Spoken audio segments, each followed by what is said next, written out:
Pense como é gostoso tomar um vinho. E quanto mais antigo, melhor. Me lembra Portugal, pessoas maravilhosas que eu já estive fora do Brasil. E hoje, olá! Vamos conhecer um ser humano maravilhoso. Transmite paz, amor.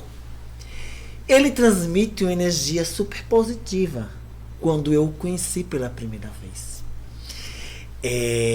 Logo quando eu o encontrei, senti que tinha algo de especial. Não consegui defini-lo ainda. Porque no processo dos nossos conhecimentos, das nossas histórias, pude compreender e tentar entender que ele é muito complexo. Complexo por quê? Eu costumo dizer que parece-me que ele é uma pessoa que quanto mais vai envelhecendo, melhor fica. São como os bons vinhos. Hoje, me deu vontade de abrir o programa dizendo: o seu corpo é luz, sedução, poemas divinos cheios de esplendor, fascinação. Elis Regina também me faz pensar em pessoas boas. E falar em pessoas boas, eu também tenho que dizer que tenho algo em comum com ele. Algo em comum não. Temos quase as mesmas paixões. E uma das é carnaval carioca. Amamos a Sapucaí. Já desfilamos na mesma escola de samba, Estação Primeira de Mangueira. Nada mais, nada menos que o Alisson Carvalho. Olá! Como vai? Olá, meu querido, boa noite. Obrigado pela presença. Eu estou ainda impactado, viu? Achei que você ia fazer uma breve introdução e fui impactado com quase um Pedro Bial personificado. Com palavras majestosas, e eu me sinto muito honrado, porque você sabe que você é alguém que eu admiro muito, me espelho muito, e ouvir isso de você é extremamente gratificante. Muito obrigado. Imagine, eu na verdade que agradeço por essa oportunidade de você ter vindo, porque nada mais, nada menos, formado pela PUC Campinas, escritor e poeta, militante dos direitos humanos, morou em São Paulo, Rio, ama a cidade onde nasceu, Lagarto, onde hoje ele atua em um lugar muito especial. Que ele vai dizer, né? Declara o seu amor a Lagarto, cidade onde nasceu, e preserva as suas raízes. Eu quero falar com você que está em casa agora, que eu vou fazer minha autodescrição também em mais um programa de Cara com Marcelo. Em seguida, vou passar a palavra para ele e nós vamos começar o nosso bate-papo. Eu sou um homem branco, quase careca, cabelos brancos, uso óculos, estou com um terno cinza, uma rosa bebê. Estou aqui em uma mesa, de frente comigo, o meu convidado, 2 microfones, 2 taças de vinho, porque foi em homenagem a ele, e 2 copos, porque um bom vinho se toma com taças com água também. Com vocês, o Wallace Carvalho. Olá, espectadores. Eu me chamo Alisson Carvalho. Eu tenho 1,81 m, segundo meu pai, com o cabelo 1,82 m. Sou uma pessoa parda. Estou com uma camisa cor-de-rosa clara, uns pequenos brincos em ambas as orelhas e uma calça azul.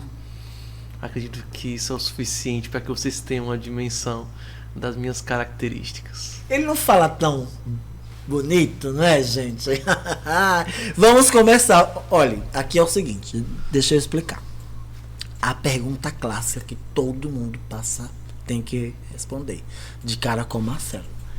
Quem é o Alisson Carvalho? Eu acredito que para qualquer ser humano se autodefinir seja uma experiência, seja uma catarse. É você voltar ao interior, ao seu âmago e se perguntar o que lhe estruturou, né? Quais caminhos que te levaram a compreender quem você é.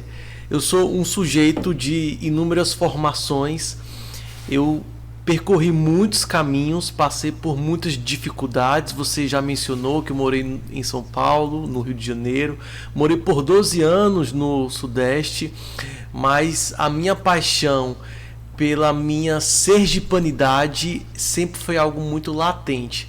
Então, o que me define o que seria um Alisson, tenho convicção que é um ser humano dotado de muita complexidade, adquirida pelas vivências tão amplas e tão diversificadas.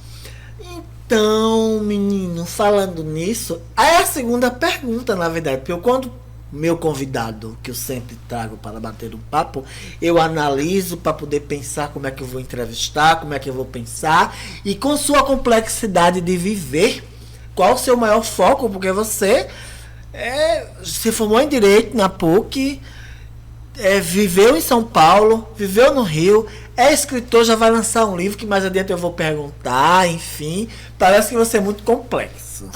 Eu quero saber, com sua complexidade de viver, qual o seu maior foco, então? É necessário realmente ter um foco? Ou essa percepção que o sistema capitalista nos impõe? Sim. De você autodeterminar uma idade específica de sucesso, de se determinar em que momento você vai prosperar, em que vai atingir os seus objetivos. Eu acredito que eu vivo a partir... Eu esqueci a sua pergunta e você vai me relembrar.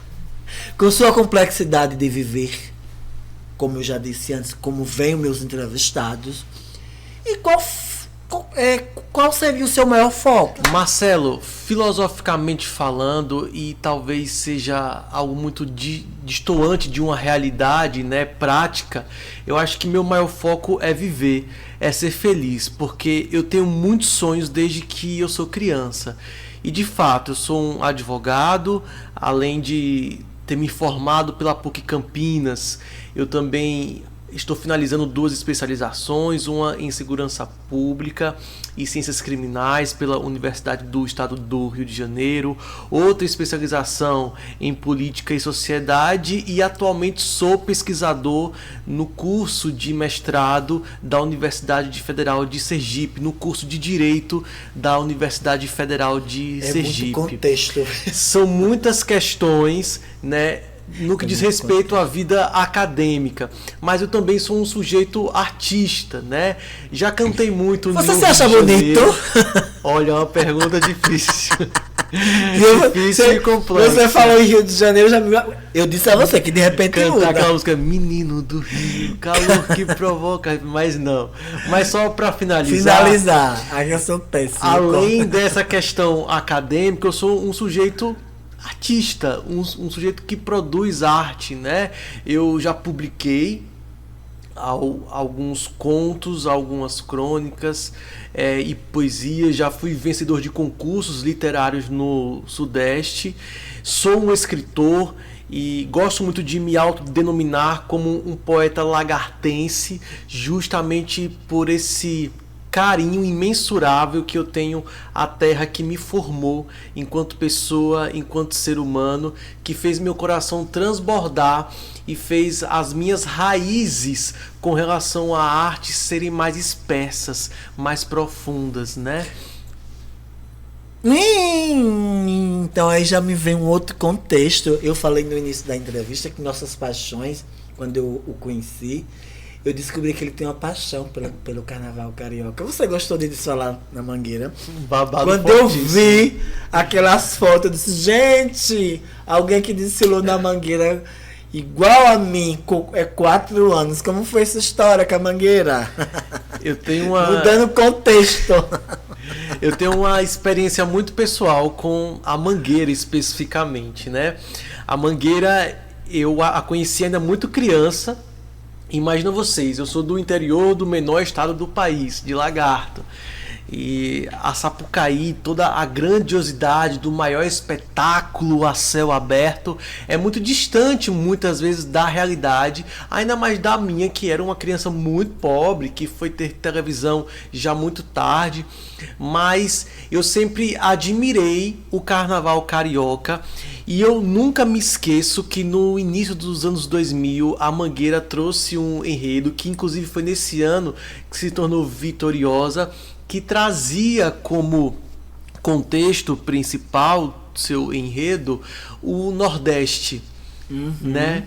Então foi ali, nesse momento, que eu me apaixonei e eu determinei que a partir daquele momento eu seria um mangueirense. Mas eu não sabia que aquela determinação infantil perduraria por tanto tempo. E quando eu me mudei para o Rio de Janeiro, uma das primeiras coisas que eu fiz lá foi criar vínculo com a Mangueira e com a comunidade. Então eu desfilava pela comunidade, eu ensaiava e eu me dedicava muito, né, para estar presente tanto nos ensaios de quadra, nos eventos, nos ensaios de rua, nos ensaios técnicos. Eu era alguém que sempre estava muito vivendo aquilo de forma muito intensa, porque era a oportunidade que minha criança estava tendo. E eu sou muito feliz porque eu pertenço à melhor e maior escola de samba do mundo. Um beijo, Estação Primeira de Mangueira.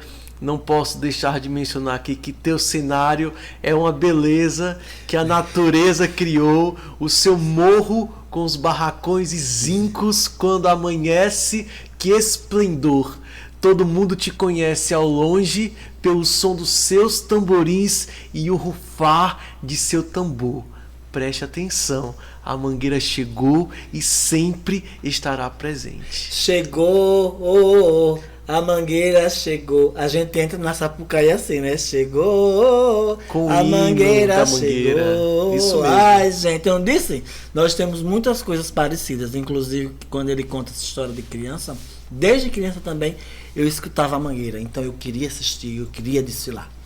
Mas eu queria agora entrar em um contexto que foi o que me inspirou esse programa, né? Porque assim, tudo que eu faço na comunicação, eu preciso sentir. Se eu não sentir, eu não consigo trabalhar. Se eu não conseguir me inspirar, eu não consigo escrever, criar roteiro. Eu olho muito as redes sociais, né? É algo que e dali eu tiro os meus temas. E algo me chamou muito a atenção. E o que te trouxe para cá, entre outros temas, inteligente, bonito, capaz, artista, multiartista. Quando você postou nas redes sociais, eu sou especialista em gênero e sexualidade na educação pela UFBA Bahia. E uma das disciplinas que eu assisti, uma das primeiras disciplinas que me marcou foi justamente sobre a criança, né, LGBT. Eu estudei bastante, eu vi vários filmes, nós discutimos com professores. Eu fui uma criança viada. Eu achei aquele texto assim, me chamou muita atenção. É impactante. Porque é impactante, porque a sociedade vive um preconceito muito grande e acham que crianças e adolescentes, elas têm que ser limitadas desse debate de esclarecimento e pertencimento à sociedade. E não dá para a sociedade não começar a debater, a repensar os seus conceitos e seus valores. Porque o preconceito existe, transformam as pessoas querem moldar as pessoas no que sejam, para que elas sejam os padrões. E, no entanto, essa discussão precisa ser também pautada. Foi quando você fez, inclusive eu quero até ao telespectador e telespectadora que está em casa, como especialista em gênero, nós ressignificamos a palavra. Ressignificar. Importante essa parte. Transformar algo pejorativo em algo de amor, que possa ser transformado em uma coisa boa.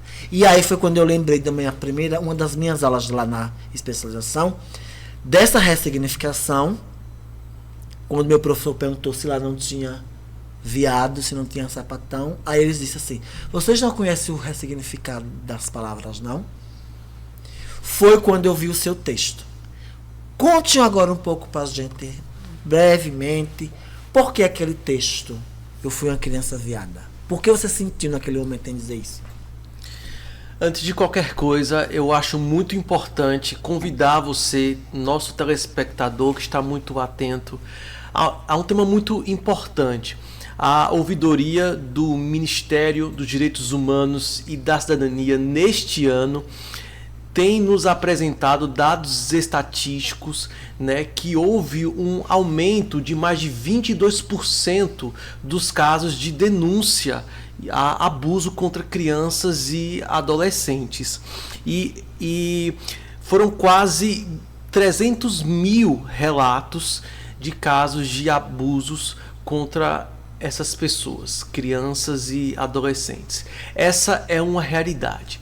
Então, quando nós falamos, né, nessa parte de ressignificação, né, do que é ser um viado, do que é ser uma pessoa LGBTQIAP+, nós queremos trazer à tona essa ideia de transformar um termo que por tanto tempo nos oprimiu em uma porta de esperança e de caráter político. Então, quando eu decido fazer esse texto, né, em que eu introduzo ele já de forma muito impactante, dizendo: eu fui uma criança viada, é pelo orgulho que hoje eu tenho em me intitular, ao sujeito tão pequeno que eu fui enquanto uma criança viada, uma criança de grande resistência, uma criança, por ser naturalmente quem era, sofreu diversas opressões dentro da família,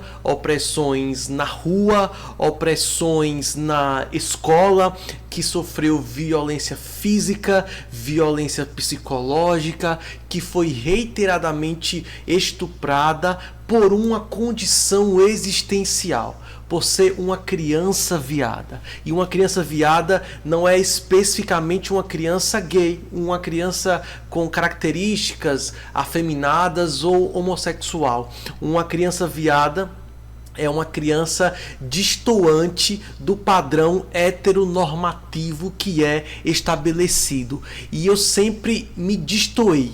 Eu sonhava muito, eu imaginava muito, e meu pai sempre foi um grande exemplo de homem em minha vida, mas as mulheres em minha vida sempre tiveram um papel muito central.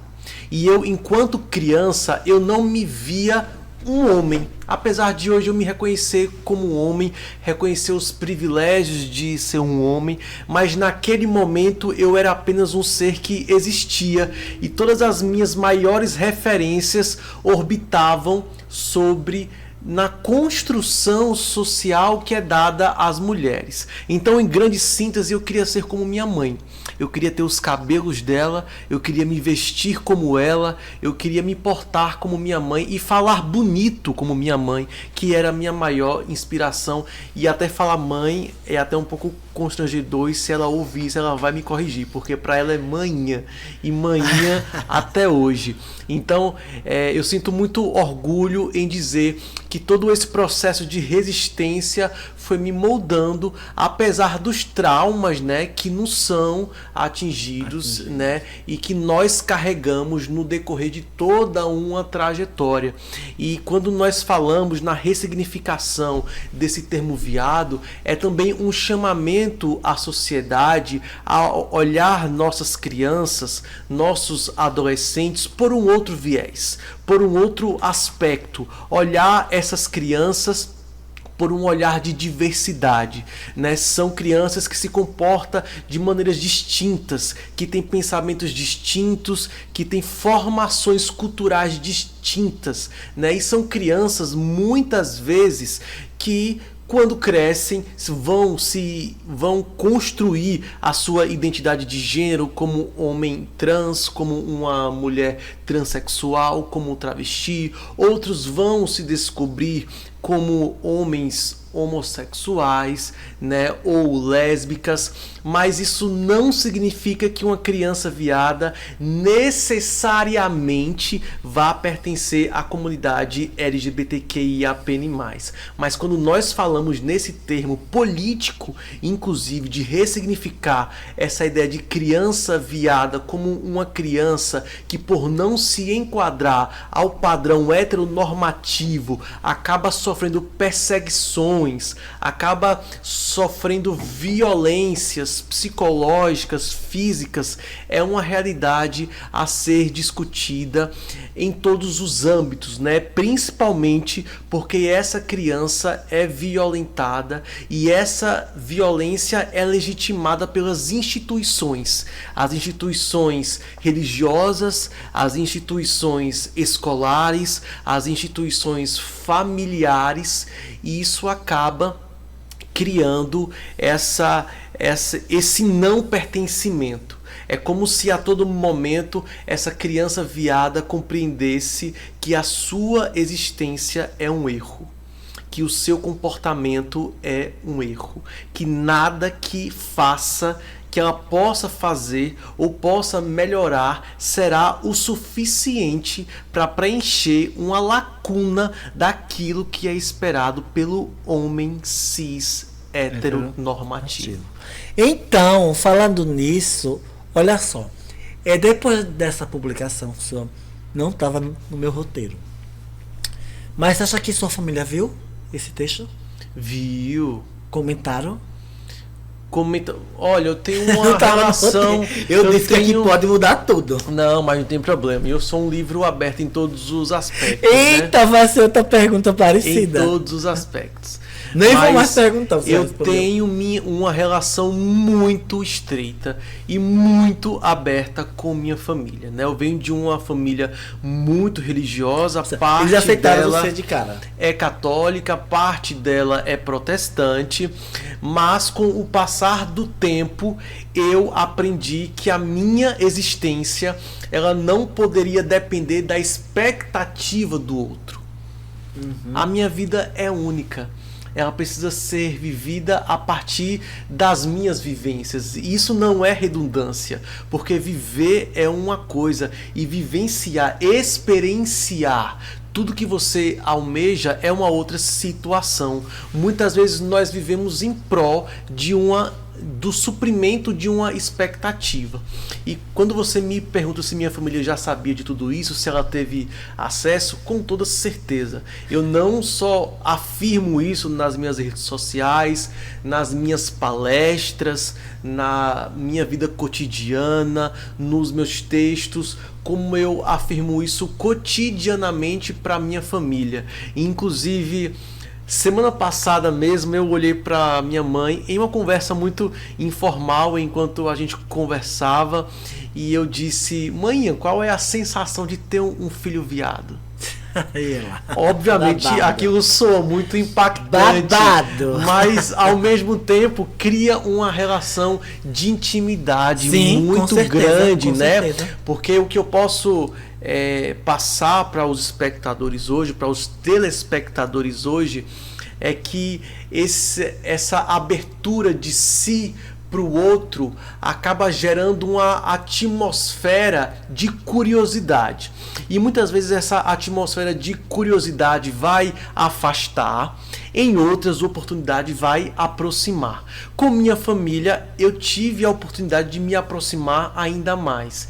Então eu sou um filho muito privilegiado, apesar dos inúmeros preconceitos que eu sofri durante toda a minha infância e adolescência. Hoje o zelo e o tratamento que minha família tem comigo é imenso, ainda que eu não abra mão da minha opinião, seja ela política, ideológica, e ainda que eu não abra mão de reafirmar com todas as letras que eu fui uma criança viada e politicamente hoje, apesar de eu me autodeclarar um homem cis homossexual, eu particularmente também gosto muito de utilizar o termo viado como um termo político. É político. Ressignificado, né? Ressignificar Eu também a uso palavra assim. viado, assim como a palavra puta, a palavra travesti, sapatão. É um ato político. É um ato político e necessário. É você redesignar uma nova percepção ao estigma que foi instituído pelo preconceito, pelo machismo, pela misoginia, pela homofobia, pela transfobia e todas esses problemas estruturais que acabam determinando e invisibilizando nossas existências. Então hoje eu tenho muita convicção que minha existência e a forma como eu me posiciono, ela impacta diretamente a muitas pessoas, impacta inclusive aos meus familiares que têm pensamentos mais conservadores, né? E eu acho que nossa missão aqui na Terra é justamente essa ideia de ser quem somos, né? Procurar não a todo custo ser o melhor ou fazer aquilo que chame mais atenção nas redes sociais, mas trazer do âmago, da essência, aquilo que nos faz transbordar. E o que nos faz transbordar é tudo isso. É esse ser que é um autor, que é um escritor, é um poeta, é um pesquisador, sim, e eu pesquiso grupos vulneráveis especificamente, estritamente a população travesti e transexual e também a população racializada, mas é também reafirmar que somos seres múltiplos, né? Não somos apenas um. E dentre tantas características que me descrevem, uma delas é justamente compreender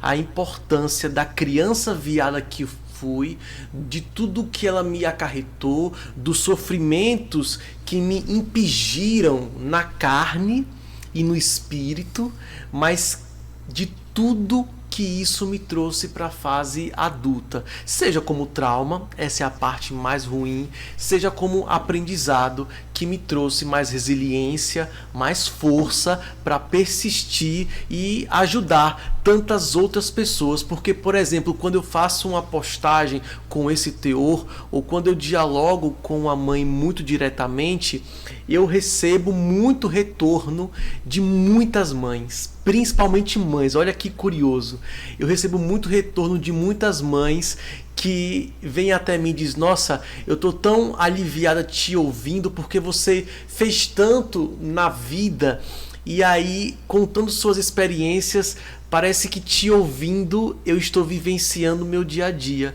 porque meu filho também gosta de usar meu batom, de se pentear com meu cabelo, ele também gosta de colocar uma toalha e fingir que tem cabelos longos, né? Então eu acredito que toda essa construção, ela é importante. Esse posicionamento, ele é importante para que paulatinamente, né, tijolinho por tijolinho, a gente vá construindo uma sociedade com a percepção mais abrangente sobre a diversidade e mais consciente, principalmente sobre a pluralidade de quem somos, sobre a pluralidade das existências. Babado, viu? Esse meu convidado aqui, Jorge, por favor.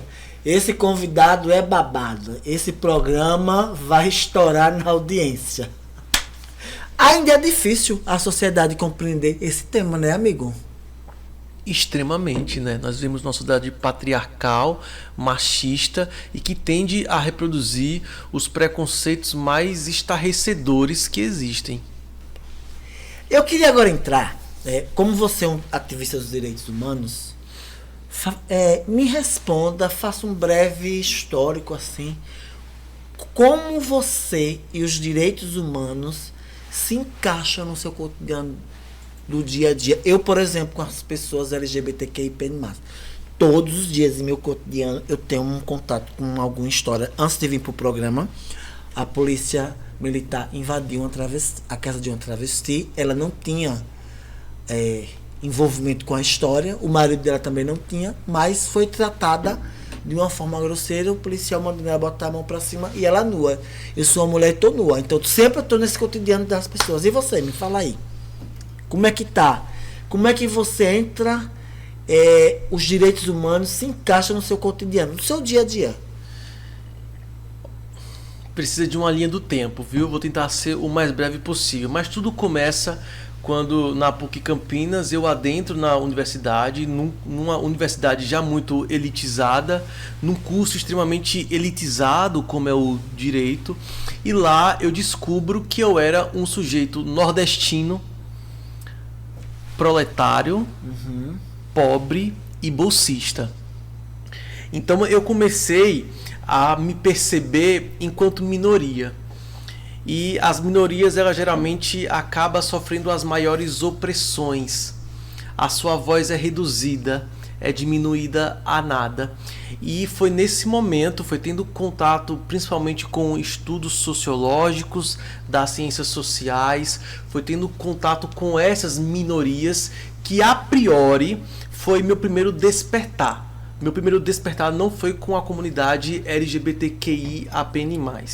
Um pouco mais à frente, né, a questão de quem eu era, de tudo que eu tinha vivenciado. Imagina só, uma pessoa que nasceu em um lar cristão, foi abusada sexualmente na infância, até meados da adolescência, passou por diversos tipos de violência física e psicológica, às vezes por um caminhar, ou por atestarem que eu andava rebolando, ou simplesmente por estar rindo. Eu comecei a perceber que minha vivência também estava atrelada a questões de um grupo vulnerável que na minha compreensão ainda não tinha esse discernimento compreendido como um todo. E aí foi nesse momento que eu comecei a utilizar dos meus conhecimentos para investir na luta, me aproximar dos movimentos sociais, me aproximar da militância, me aproximar de pessoas como você, principalmente, que sempre me deu espaço para que eu pudesse mostrar meu trabalho, que sempre me deu espaço principalmente de escuta, porque às vezes nosso espaço não é querer aparecer em mídia. Muitas vezes o que nós precisamos é de uma escuta ativa. Isso aqui é uma escuta. De uma escuta que nos faça compreender a importância das nossas existências, das nossas trajetórias. E foi percorrendo esse caminho que eu fui aprendendo paulatinamente, né? Quando eu comecei, por exemplo, em uma vida artista no Rio de Janeiro, a compor, a participar de concursos literários, eu venci 2 concursos literários voltados especificamente à população LGBTQIAPN+, né? Existem coletâneas tanto de contos quanto de poesias que eu estou inserido nelas, né? Eu comecei a perceber que minha voz, ela tinha uma importância, que eu tinha muito a contar, seja de forma literária, seja de forma literal. E foi a partir disso que eu fui tomando partido sobre minha própria voz. Quando você reconhece quem você é e instrumentaliza essa voz em prol de algo maior, você projeta as suas dificuldades, o seu conhecimento em uma sociedade, contextualiza e se torna um instrumento na vida de outras pessoas. E aí entra a advocacia, por exemplo, que é um dos eixos que eu atuo com relação aos direitos humanos, né? Então, a priori, eu comecei de forma gratuita na advocacia, nós chamamos de advocacia pro bono, né, com um trabalho voltado às mulheres transexuais e travestis, pela debilidade que eu via no atendimento dos meus colegas com relação às demandas dessas mulheres. E posteriormente eu fui convidado a compor como assistente jurídico, como orientador jurídico, o Centro de Referência de Atendimento à Mulher que é vítima de violência doméstica e familiar, no município de Lagarto. Resido em Aracaju, mas tenho esse contato umbilical com Lagarto, principalmente pela questão poética e de ativismo que também está presente tanto em Aracaju quanto em Lagarto, no Brasil inteiro, né? E foi lá em Lagarto que me deram essa oportunidade, e o CRAM, como é conhecido esse centro de referência, ele faz atendimento a mulheres, e até então não era tão disseminado a ideia de atendimento a mulheres transexuais e travestis, e eu tenho convicção do papel importantíssimo que eu exerci naquele equipamento, na prefeitura municipal, que exerço ainda, né, de trazer destaque a essa comunidade, né, seja dando visibilidade nos mais diversos aspectos, principalmente porque a Lei Municipal 1137 de 2023, ela exige que o atendimento seja direcionado a todas as mulheres, sim, sejam elas cisgênero, travestis e transexuais. Enfrentei obstáculos, muitos, muita cara feia, sim, muita resistência moral, né? Já cheguei a ouvir: mas eu sou mãe, me incomodaria uma filha minha entrar em um banheiro que uma travesti, né? Coisas assim extremamente absurdas. Esse ativismo com os direitos humanos, ele também começa e se desdobra na advocacia, repreendendo os magistrados, os promotores, exigindo que mulheres transexuais e travestis tenham sua identidade de gênero conservada, esse poder de autodeterminação de quem são, né, seja respeitado ao extremo em sua essência, exigindo que seus nomes sociais sejam respeitados. Então, essa ligação com os direitos humanos, ela permeia a seara racial, já que eu também tenho um trabalho de pesquisa voltado a essa área, e eu acredito que a lida diária em lidar com populações mais vulneráveis, especificamente, né, me tornou um sujeito mais humanizado. Eu já tive muitas oportunidades de ganhar muito dinheiro, e eu abri mão de muitas delas, porque muitas delas me exigiam que eu abrisse mão de quem eu era, das minhas perspectivas, das minhas convicções sociológicas, políticas, da educação que a vida me proporcionou. E eu acredito que a lida diária com o ativismo, a lida diária com relação aos direitos humanos, ela vai muito além que uma atuação institucional, seja em um equipamento municipal, seja no poder judiciário, é o seu lidar na vida cotidiana. E eu acredito que eu tenho exercido isso, seja na minha escrita, seja no meu trabalho, seja nas minhas pesquisas, seja na minha arte, seja em tudo que eu sou. Babado, viu? Esse programa hoje eu tô com... É um ator, é um poeta, é um escritor, então ele vai lá... E tem que falar um poema meu daqui a pouco, né? Volta, e aí eu já fico... É babado. Vamos falar sobre LGBTfobia, que é crime no Brasil. Já cometeram algum ato ou atos LGBTQI-fóbicos com você, que você precisou denunciar como advogado, operador de direito? Olha que curiosidade, né? Apesar de já terem cometido, eu não denunciei. Eu acho que eu tenho essa resiliência e altivez em lidar com os problemas, mas eu já fui vítima inúmeras vezes de crimes LGBTfóbicos desde minha infância, né? Desde os abusos que cometeram contra mim, todas as violências, me fazendo comer terra, me batendo, me violentando fisicamente, né? As violências sexuais, né? Tem todo um contexto, mas especificamente eu nunca denunciei.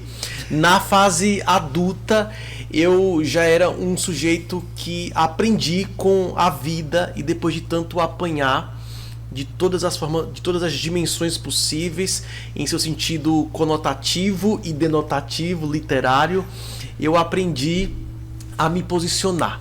Então hoje, apesar de muitas pessoas intentarem de alguma maneira a minha altivez e a minha forma de se posicionar, ela vem antes. Isso acaba criando uma barreira, um impedimento, e é nesse momento que eu também reconheço meus privilégios. Sou um sujeito pesquisador, advogado, especialista na área, tenho muito conhecimento e acredito que isso acaba criando certa resistência com relação às outras pessoas, principalmente porque eu não nego quem eu sou.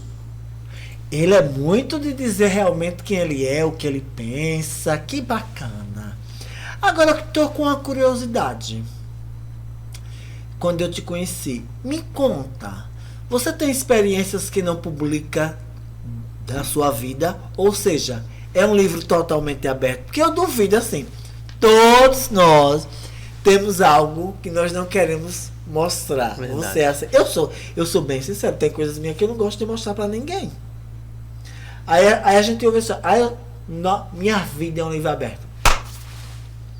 Não vem com essa história, não. Eu tenho coisas que eu gosto que ninguém saiba de mim. É uma coisa minha. E você, me conta. Tenho diversas questões, né? Então a sua vida não é um livro aberto. A minha vida é um livro aberto, mas eu acho que tem páginas rasgadas. Vou. Mas essa eu vou rasgar. É que nesse mundo de tecnologia nós tendemos a acreditar que essa ideia de livro aberto está muito atrelada àquilo que é publicado, àquilo que é divulgado. O que não significa que o que eu não publiquei já não tenha sido exposto em um outro momento. Então, atualmente eu me considero como um sujeito muito aberto a possibilidades. E as minhas experiências, sejam elas de impacto moral ou psicológico, elas me construíram. E eu não faço questão de esconder nenhuma delas. E eu literalmente sou um livro aberto, porque por mais que eu, em alguns momentos, nas redes sociais, deixe transparecer aspectos pessoais da minha existência, a minha vida e a minha trajetória, ela não se limita a uma rede social. Então, mas deixa no eu contexto de trabalho e no próprio contexto pessoal com amigos, o que eu sou, por muito mais que impacte as pessoas, acaba vindo à roda de conversa. Então, olha, rede social, eu geralmente acredito que ali não é o espaço que você pode dizer que você tem um livro aberto. Totalmente. Ali é um espaço de dissimulação. Dissimulação. Vocês estão me vendo aqui, mas se vocês forem na minha rede social, vai estar um sujeito arrumado e bonito, bem produzido. Eu acho que tem apesar de que você tá sempre produzido, meu bem, porque com esse carão, Não, mas aí é um elogio seu. Esse cabelo arrumado. É um elogio seu. O cabelo dele é assim, olha, todo. Eu fico passado. Se passar um vento, você usa lá que é uma coisa pra... Não usa, aqui tá todo natural. Deixa eu passar até a mão pra comprovar que tá muito certinho. Agora bagunçou, não foi, Jorge? Me ajuda, Jorge, porque meu apresentador aqui tá querendo estragar com minha imagem. É babado. Eu disse que hoje queria um papo mais aberto, uma coisa mais... Qual recado você mandaria para os futuros advogados? E seus alunos que eu encontrei hoje na sala? Qual recado você daria para eles? Olha, ele falou de duas questões distintas, não é, Marcelo? Eu acho que o programa é sem personalizado. Eu faço mestrado na Universidade Federal de Sergipe e atualmente eu estou no estágio de docência, né? O estágio de docência você tem a experiência em literalmente dar aula e ser responsável em produzir avaliações, em produzir suas aulas, e é você e uma classe lotada, né? Então, que recado você daria? Por isso que o recado que eu daria tanto aos meus atuais alunos, né, quanto a todos aqueles que cursam o direito é acreditar no seu potencial enquanto ser humano antes de querer se enquadrar em um determinismo jurídico, né? O que eu quero dizer com isso? Porque parece que existe uma obrigatoriedade de todo mundo que se forma em direito possuir uma carteirinha da OAB. né? Ou existe Parece que só se formam pra isso, né? Ou existe uma pressão familiar dessa necessidade extrema em você possuir esse título, né, para validar a sua formação. Mas eu queria lhe dizer nesse momento que a sua formação enquanto ser humano, a sua formação acadêmica não depende de uma titulação validada pela Ordem dos Advogados do Brasil. Arrasou. Eu também penso dessa forma. Veja só, gente. Eu sou pedagogo de formação acadêmica, né? Tenho 30 anos de formado. Eu fiz rádio. Estou aqui com o Jorge desde o meu primeiro trabalho de formação de rádio. Agora estou, 2026, vou concluir jornalismo. E ninguém precisa me dizer, ou eu preciso provar, tirar qualquer carteira para dizer que sou jornalista. Hoje, eu me sinto um comunicador, apesar de não estar em TV aberta, né? Mas é um comunicador nato, né? Eu corri atrás dos convidados e fui na sala. Vou puxar pelo braço para ver o meu programa. Conte até a experiência da gente. Eu estava aplicando uma prova hoje. Eu vou atrás. Esse sujeito aparece na minha sala de aula. Eu vou atrás, porque senão eu finalizar a aplicação da prova para que nós viéssemos até aqui e gravar esse podcast. Ô Jorge, eu digo, vai ter programa hoje, porque eu não aguento mais correr atrás.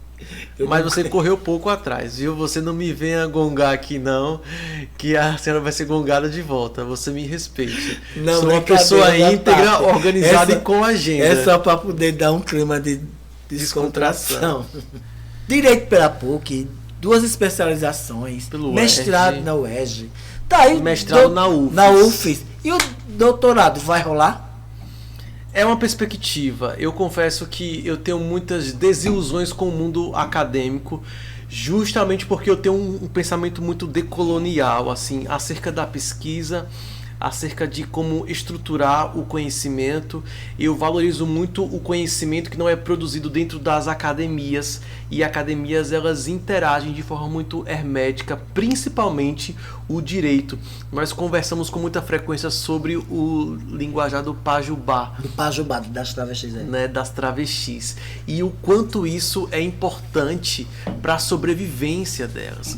O quanto isso faz parte da estrutura humana que elas se formaram, que elas se estabeleceram na sociedade. Então, partindo desse pressuposto decolonial, de dar vazão ao que é produzido na América Latina, no Brasil, nos rincões, na sociedade, fora da academia especificamente, eu tenho muita dificuldade ainda em me adaptar, por mais que eu esteja fazendo um mestrado numa universidade federal. Porém, eu tenho sim o objetivo de seguir com o doutorado. Eu tenho muita vontade em me despontar como escritor, como um artista. Eu acho que quem escreve é um artista, né? É a sua alma que está em jogo ali, né? Eu gosto muito da seara política também. E eu acredito que a sala de aula, por mais que haja muitas dificuldades, é um ponto de encontro comigo mesmo. É onde eu enxergo ali o menino vulnerável, que era extremamente gago, que tinha muita vontade de se comunicar e que não conseguia, e que hoje domina uma sala de aula com mais de 50 alunos e todos te chamam de professor. Isso me deixa muito contente, porque toda essa trajetória valeu a pena.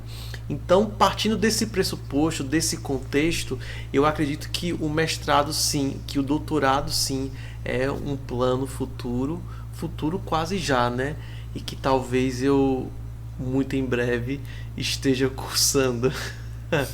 Por mais que exista uma pressão muito grande para crescimento em outras áreas, principalmente no que diz respeito a esse crescimento na parte mais literária, de dar cabo, né, e desenvolver todos os projetos que estão emperrados, outros quase finalizados no âmbito literário. Menino, mas é muito... Ele fala muito bem, ele conversa. Eu quero saber agora, né? O que é que você tem de produção literária para esse ano de 2026? Você vai lançar o seu livro, algum livro?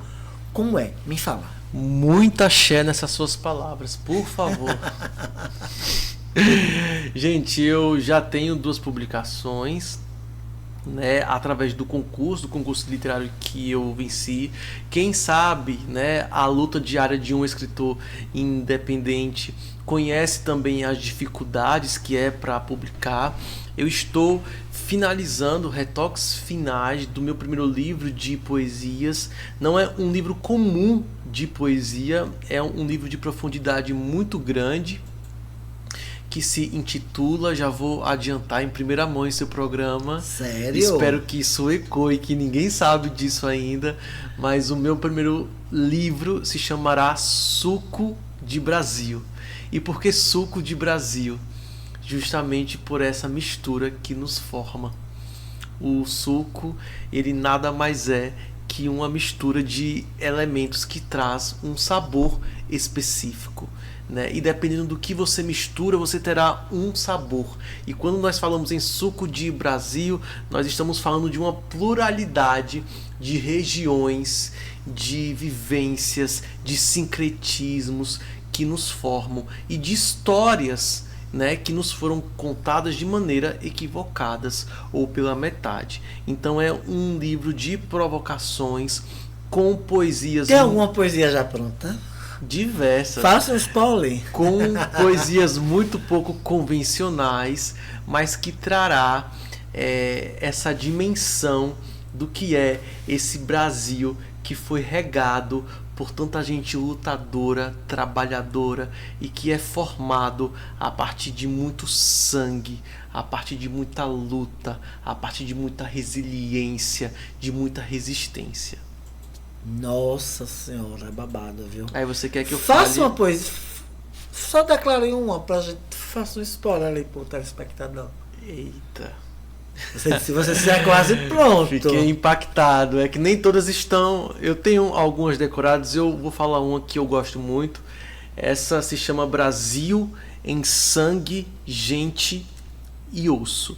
É uma poesia disruptiva que tem o condão de provocar as bases embranquecidas da nossa história e demonstrar que, principalmente, a negritude e os povos indígenas contribuíram sobremaneira para que nós estruturássemos o que temos hoje. Brasil em gente, sangue e osso. Das gentes ensanguentadas, eis o libelo acusatório. Do alto da Paranapiacaba, de tocaia espreitar, atracou-se, apoderou-se, jaz o domínio galante com espelhos, a dor das paredeiras, o elo ancestral amordaçado, nasceu a besta colonizada, extirpada do profundo, lançada na superfície pelo ouro, pau, cana e café. Nasceu pelo atravessamento de mares. Nasceu, o ventre já não mais traduz a beleza do indecifrável. Eis o couro cortado, a carne aberta, tíbia e fíbula expostas. Diodara, o desejo não querido, o gozo, o gemido. Sem dó de Iaiá, o guerreiro, o herdeiro desgarrado. Blasfêmia, blasfêmia, blasfêmia, o pecado de existir, trocado em miúdos de poder, jogo de azar, arquétipo da razão. De um lado, o branco vencedor. De outro, a força da resistência, a anedota de dor, sangue e cor. O desbunde pelo sabor permanece, prevalece, envaidece. Mas a gira dos bambas e o chacoalhar de seus balangandãs ecoa forte o bamberê. Entre palmas e puitas ressurge o bangulê.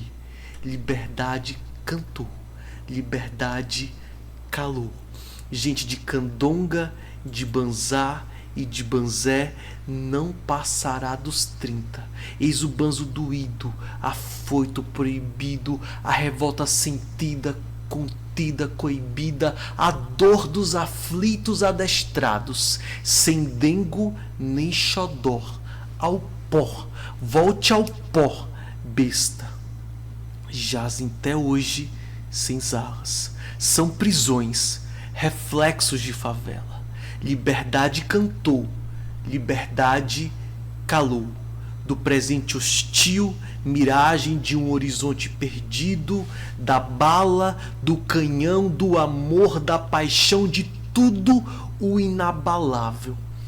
A música, a cor, a poesia, o sabor, do sangue, da terra e do braço nasceu, o Brasil nasceu. Bravo! De cara com Marcelo é isso, é cultura. São convidados e convidadas e convidades que são históricos e que tem coisas a contribuir com a sociedade. Gente, o programa hoje está maravilhoso. Eu quero demais assim agradecer o Wallace, assim. Quando eu boto o olho em uma coisa que eu crio as minhas pautas, eu preciso sentir algo. Porque senão eu não consigo fazer programa, eu não consigo entrevistar, eu não consigo criar roteiro, eu não consigo imaginar algo. E comunicação é isso. Comunicação, você precisa saber o que você quer passar para a sociedade, né? Você precisa... o jornalismo também tem me ensinado muito isso. Você precisa apresentar, você precisa perceber o que é que você quer ser, o quanto profissional, o quanto comunicador. E eu gosto de fazer isso. É passar coisas legais para a sociedade. E hoje é mais um exemplo disso. Mas, infelizmente, nós temos que acabar. Né? Uma pena, né? É uma pena. Vamos ao bate-bola. Nós já temos um bate-bola. O bate-bola tem que ter de quem é a pessoa, quem é fulano. E o bate-bola tem que ter. Sem muito tempo para pensar. Tem que ser, ó. É com uma palavra ou uma frase curta? É uma resposta rápida e objetiva. Pode ser 2 palavras, 3 palavras. Vamos lá. Tá bem. Uma cor. Azul. Um sonho. Um sonho. Um país tem que ser. Prosperidade. De forma igualitária. Uma cidade. Rio de Janeiro. Uma paixão. Minha mãe. Família. Complexa. Atriz.